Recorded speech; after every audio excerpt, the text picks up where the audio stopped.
Hello, it's me again. Sort of video, another update. A bit bored this morning. So I'm going to say a little bit about how I came to diagnosis because it's, relatively interesting. It wasn't especially straightforward. But before that, just a quick update of where I'm at. It's Monday today. On Wednesday, I've got my first round of chemotherapy. So, a big part of me is looking forward to it, believe it or not, because it means treatment starting and, we're underway, all beginning. Another part of me is shitting myself, but, we'll deal with it as it comes up. So I had my pre-treatment assessment last week, and really, apart from the general observations like your heart, your BP, etc., that was pretty much it. Spent quite a lot of time just talking to the chemotherapy nurse about how it works, what's going to happen, the long list of potential side effects. You really don't want to study those, honestly. And then we went up to the treatment room, and that was a bit of a reality check because obviously you got all those, poor people undergoing chemotherapy, and that sort of shook me a bit. And that was, next week, that's going to be you sitting in that chair. But anyway, I didn't sort of get hung up on it or anything. I'm still keeping this positive frame of mind. So Wednesday, come on, let's do this. So I've got a really croaky throat this morning, and I'll come on to that in a minute, actually. So I'm going to go back to February, March this year, 2020. Around about that sort of time, I started developing pains in my joints, mainly my hands, my wrists, fingers, ankles. And it was actually significant pain. Not all the time, but just every now and then I'd get some real bad pains in my joints.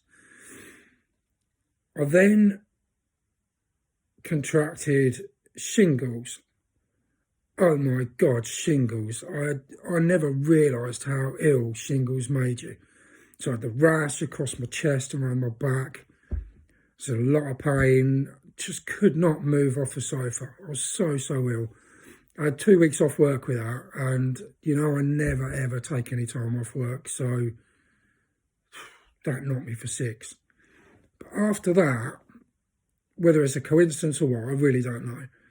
The pains in my joints started getting worse and became more frequent. And it got to a stage where it was virtually every day there would be something. I'd wake up and it would be foot, knee, hip, elbow, shoulder. It could be anywhere, but excruciating pain.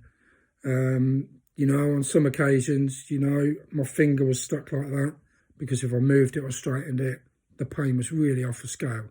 So what I used to do is I used to hold it in place with my thumb, like that, so I didn't move it. And I was doing that without even thinking about it. So I thought, right, this isn't good. I'll phone the doctor. Now, obviously, March 2020 was when COVID really kicked in. So it's not a good time to be trying to get something diagnosed and sorted. But the doctor said, well, it sounds like it could be some sort of migratory arthritis. We'll book you in for a consultation and I'll prescribe you some codeine for the pain. Okay, so he did that. Pains continued. Codeine didn't touch it. Quite like taking codeine. Actually, it gives you quite a nice, warm, buzzy feeling, which actually was a concern, actually joking apart, because, it can be really addictive. So I had to be really careful about the frequency of taking that because that could have easily got out of hand. So nothing happened. I phoned the doctors again and said, look, come on, this pain is getting too much. It really was. I was struggling to dress myself, put my socks on. It was a nightmare because I couldn't bend my knee. So I was sort of trying to lasso it over my foot and pull it out. I mean, if anyone watched me in the early hours trying to get dressed ready for work, it would have been hysterical. But, you know, it wasn't funny. It was really painful. Alongside this, the pain, I was getting other symptoms, and this was, I was starting to lose weight, and I was starting to get sweats at night. I mean, that was disgusting, honestly. Not just a little sweat; these were drenching sweats, and the weight loss was quite significant, really. You know, way back in February time, I weighed 14 stone 10.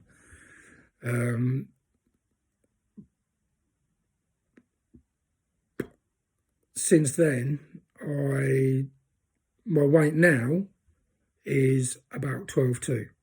So, you know, that's a lot of weight. That's a lot of weight loss. But, you know, reading up on things, it says, well, rheumatoid arthritis, you can get sweats, you can get, excuse me, you can get weight loss as well. So I thought, okay, well, that makes sense. In the meantime, I phoned the doctor about my throat, my voice. Now, you might think that this is a really sexy, gruff voice, but it's not actually my normal voice. I had a similar thing about 5 years ago, and all it was just a cyst or a polyp on my vocal cords. In overnight surgery, they whipped it out, and, you know, job's good. So I got an appointment to see a consultant at the ear, nose and throat department.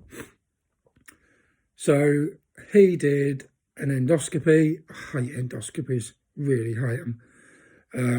He did that, and he confirmed that, yeah, it was the same again. We'll sort surgery out and you'll be back to normal. And then, while he was looking, he said, what are those lumps on your neck? How long have they been there for?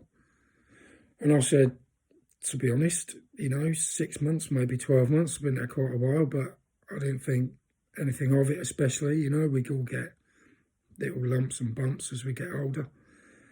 He then started asking questions. Weight loss, night sweats, fatigue. Fatigue was ridiculous, you know, and I was continuing to work all throughout this period. But in afternoons, I'd be wiped out. You know, I've got a photo that someone took of me actually asleep at work. I just fell asleep at my desk. And that was getting worse and worse. So he took a biopsy there and then.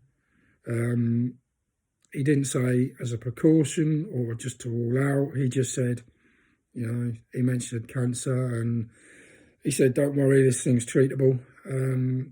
So I think he knew, and I think in my heart of hearts, I think I probably knew as well. So that was it. The biopsy was sent off, and I came home shell-shocked, really, because I wasn't expecting that.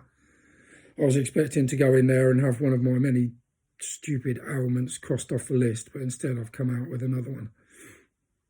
And a life-changing one as well. And I got home and I just sat staring out into space and waiting for my wife to come home from work. You know, I really needed to see her, and she came home, and I told her, and, you know, we were a bit upset and had a bit of a cuddle, and, you know, it was difficult, and telling the kids as well, you know, that possibly we could have this ahead of us. So really difficult times, but I went back to work,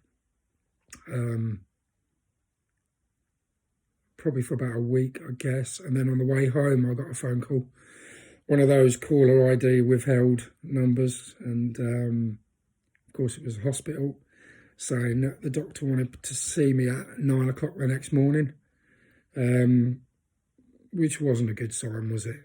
You know, they're not going to call you in first appointment the next day to say, everything's fine, mate, everything's fine.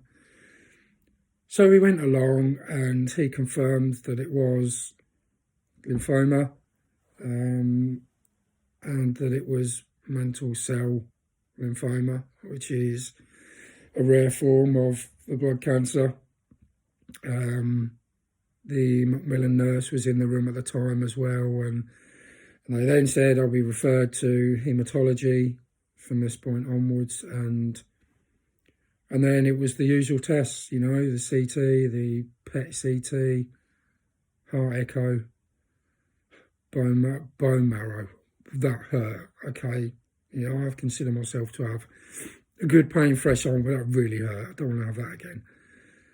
And then sit back and wait for the results. And that was a difficult wait because I was worried about, you know, whether it had spread to my organs or anything like that. So that was a difficult time. And then that really takes me up to where my first post began, which was on the morning of those results, where I was really scared and quite down.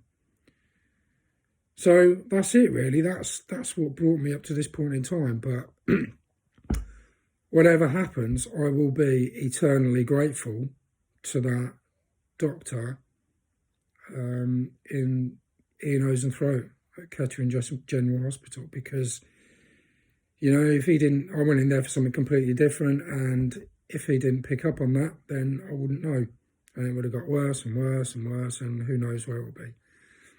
So, you know, I'm not going to mention your name, but if you're watching, I'll never forget you. Thank you. So here we are. Excuse me, like I said, chemotherapy starts on Wednesday. I'll probably post an update and see how we get on. So thanks for watching. Have a good day. Take care. Bye now. Cheers.